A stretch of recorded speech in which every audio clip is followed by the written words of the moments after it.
start with lesson 1. We're going to walk through a planning process that applies specifically for email, but can be adapted for all the other documents that you write for work. Maybe a general business letter, a memo, even a report or proposal. But let's focus specifically today on email and how this process can be adapted for the next email you write.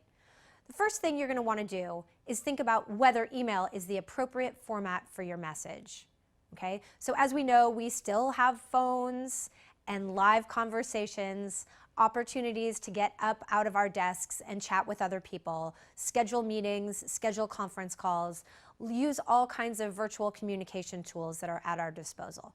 So deciding whether email is the appropriate format is an important first step. You also want to make sure that the information isn't sensitive or confidential. As a quick reminder, your email could of course be forwarded to anyone at any time. So here's an example of an email that you might want to steer clear from. It reads, "Hi Sienna, thanks for filling me in at the meeting yesterday. I owe you one. By the way, I heard that your manager is thinking about leaving the company. His daughter mentioned it to my daughter in gymnastics class. Better keep it to yourself for now, but I thought you'd like to know." From Byron. So Byron should be really careful about including gossip or insider information in email. We know from investigation and talking to different lawyers that the first place they go when they have a new case is to the email, and they find lots of things that were not meant to be discovered. So make sure that the email that you send can be discovered and will keep you and your organization safe.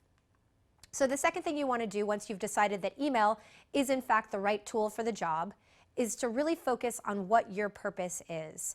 At Write It Well, we use a decision tree. We call it informing and influencing. So you want to pick a primary purpose. You might have a little bit of a secondary purpose, but you always have a primary purpose. Sometimes deciding that primary purpose, really focusing in on it, is a little bit tricky, but it's worth the time. So imagine if you could only do one thing in your email. Would you influence somebody to actually do something, take action, or would you simply share information with them so that they could be informed and make a decision at some point? Again, influence is much like persuade, and inform is giving somebody information. So what you want to do is ask yourself some questions about your purpose to determine whether you're influencing or informing. Are you asking or maybe answering a question? Are you verifying information? Are you just sending somebody a document that they can read at their leisure? Are you needing to promote a good idea or make your opinion known, defend your point of view, or justify a request? You might be giving advice or trying to convince somebody to take action. Maybe you're selling something or asking for help or thanking someone or showing your appreciation. So again, being clear about your purpose. We like to say it's very difficult to do two things well at the same time. So focus on your primary purpose and use that to shape your email. Next, you want to think clearly about what your reader's point of view is. Now, this is what we talk about at Write It Well as the big paradigm shift. So instead of collecting information and then simply sharing it or shoveling it towards the next person, we're going to flip that paradigm and think more carefully about what it is our reader wants to know. What do they care about? Okay, so put yourself in the mindset of your reader and start asking yourself some questions. What's your relationship with your reader? Do you know them? And if so, how well? Are you teammates or colleagues from the same organization? Is your reader your manager, a client, a prospective client? Are they expecting this message? Is this the first one on this subject or part of an ongoing exchange? How much do they know or not know? Do they have background information? Are they technical, and is this technical content? All right, but don't stop there. Keep asking questions about your reader. Are they likely to use it or take action to make a decision or be informed? Maybe they're going to forward it on to somebody, in which case you want to think about the next reader that will come in contact with your email. What's their interest in this subject? What issues could the message raise? How are they likely to feel about it? Will it be surprising, upsetting, put them in a difficult position? So really think long and hard about your reader and understanding their interests. Sometimes we don't know that much about our reader. What can we do if we don't know that much about them? Well, the first thing we can do, maybe even a quick Google search or checking in on LinkedIn or finding somebody who knows that person. Of course, if the stakes are high, it's worth doing some primary research to find out who is this person, what are their primary interests, goals, and objectives, and how do you think your message should be structured to get the best response from them, okay? Some people need more background information than others. We work on email and different communication issues around the world, and we know that culture and language affects the way people communicate, of course. So think about what kind of background information your reader might want or need. Some people, again, have less technical knowledge, so make sure that your message to non-technical people is easily consumable. And again, check in again about your purpose. Is your purpose to inform certain people and persuade others? You're going to do that hard work of determining exactly what your message is designed to do. We talk in other courses about setting SMART goals. So specific, measurable, action-oriented, and realistic and time-bound goals. So take some of that methodology and apply it to your email. What is your objective in writing? You're much more likely to meet that objective if you've done your homework first. Okay, so you've done this work around learning about your audience, maybe even breaking your audience into shorter emails. We'll talk later on about how close you can get to your audience in terms of creating more messages but to smaller audiences. That's definitely a tool to get a better response. And instead of sending out a large email or a single email to a large audience, get as close as you can to your audience again and know as much as you can about them. Through this process, you're also asking yourself, how do people read email in general? Are they sitting, by the pool, sipping iced lemon tea and lingering over every word in every document? More likely, they're rushing from one meeting to the next, getting through email either quickly on their computer or maybe even a handheld, and we'll talk about that later. But they're skimming and they're scanning and they're looking for the information that's most important to them. So in this process, we're clearing out everything that's not important to them, the reader. So in this, we're also identifying our most important message, because if somebody's reading your message quickly, they're looking for the main point and even perhaps moving on after that. So another process of asking yourself some important questions. Are you asking them, your reader, a question? So your main point might be, when can I expect to receive the specifications for the new system? How long will it take to get preliminary cost estimates? Can your team meet with me while I'm in town next Thursday? So that's not the part that comes at the end. That's the point that comes at the very beginning. Maybe you're writing to get approval for an idea or a course of action. So you want to get to the key benefit, right? Again, the what's in it for me or what's in it for them, the reader. That's where you want to start off. So our marketing group has concluded that we'd raise our prices by 10% without losing sales. Maybe that's your most important message. It's also the key benefit, so they're going to get that message first, or they should. The task force recommends that we include a gym in the design of the new site. Okay, that's your most important message. Maybe it's, if you agree to add 4 weeks to the project timetable, we can take advantage of seasonal discounts for workout equipment. Okay, again, benefits help with most important message, right? If there's a benefit in there for the reader, that should be part of your most important message.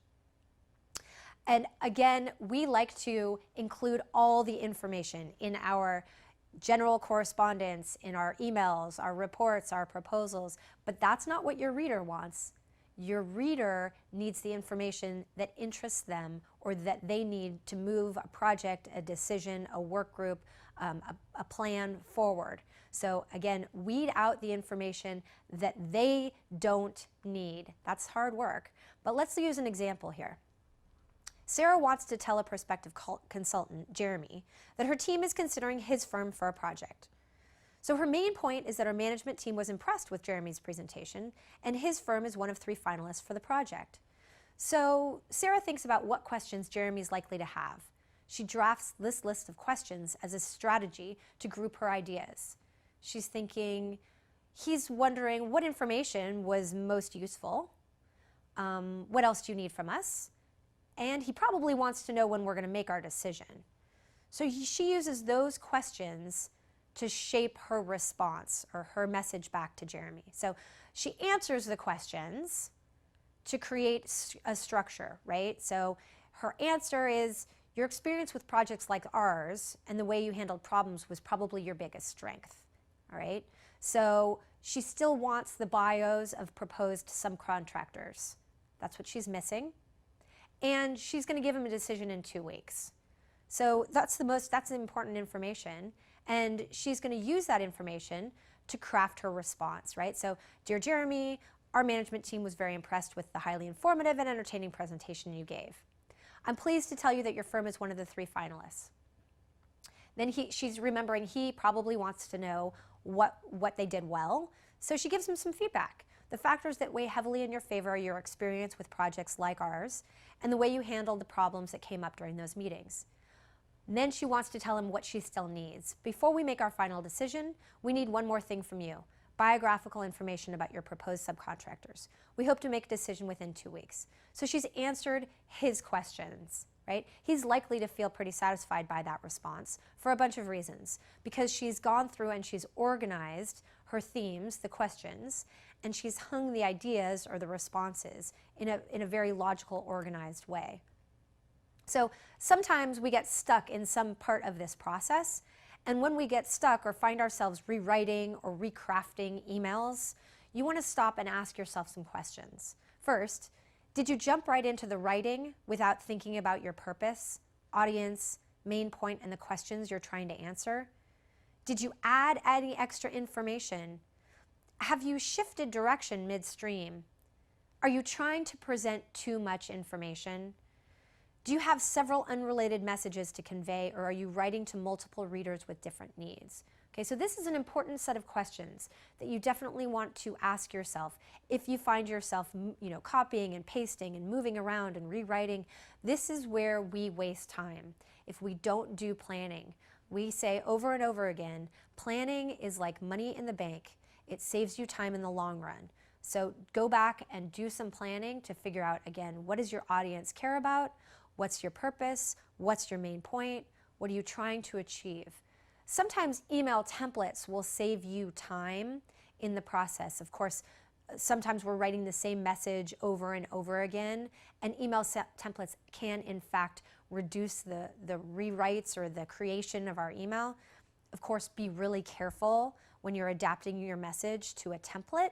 Why? I just got one last week that was a templated form, but the person who crafted it or customized it for me made a kind of an omission, put me in the wrong group, and it really, in my estimation, eroded her credibility. So you have to make sure that when you're using templates, you're plugging in the right information, and of course you have gone over them to proofread. It's important to proofread every message. This is a key here, adapting your email for mobile devices. We talked earlier about how people actually read email today, and a large portion of email is processed on different devices. So your iPhone, your tablet, whatever you're checking email on. Email specifically, so what are some tips? What have we learned from this process of reviewing? We've learned that you want to keep your messages short. So especially when there's a chance somebody's going to receive an email, a long email on a handheld device, they're likely to swipe it, minimize it, and you can only hope they come back to it, right? So the best chance is to keep it short. Reduce the need for lengthy responses. Again, I said earlier on that email is a highly transactional tool. So if your message is going to require a lengthy response, good idea to take the conversation off email. So maybe you're providing some background and asking for a meeting or for a phone call or for a casual conversation, a walking lunch. Make sure this email isn't important enough to send right away. So maybe it's something that you don't want to craft on your own handheld, or you don't want somebody to receive on theirs. So make sure maybe you know when they're going to be in their office, and you can forward the email to them or send it to them when you know you're going to have the time and space for them to see a more complex email. Attachments, we send lots of files back and forth all the time, especially if you think somebody's going to read your message on a handheld device or on any sort of mobile device. You want to call out the fact that there's an attachment and describe it. Give somebody a quick idea of what's in your attachment and why they should download and review it. Okay, that's kind of a general rule for, and we'll get to this in a moment, but you want to make sure that you've alerted readers when you have an attachment and why, again, it's important. And then visualize your message on screen. So if you have really complex or dense information, probably doesn't belong in email, or you have to work on the formatting because you need to make sure that it's formatted in a way that your reader is going to be able to consume it. So before we move on to structuring your message, as a recap, I just want to remind you that the planning piece is really important, thinking about your audience and your reader. People do form impressions of you based on the email that you send. We have data on this. Our data shows that people do form negative impressions of senders and of their organization if they receive careless, sloppy, poorly planned email. And the numbers are quite staggering. So make sure you've taken the appropriate amount of time based on the importance of the message and the audience to craft the email so that it gets the kind of response and forms the kind of impression that you want it to.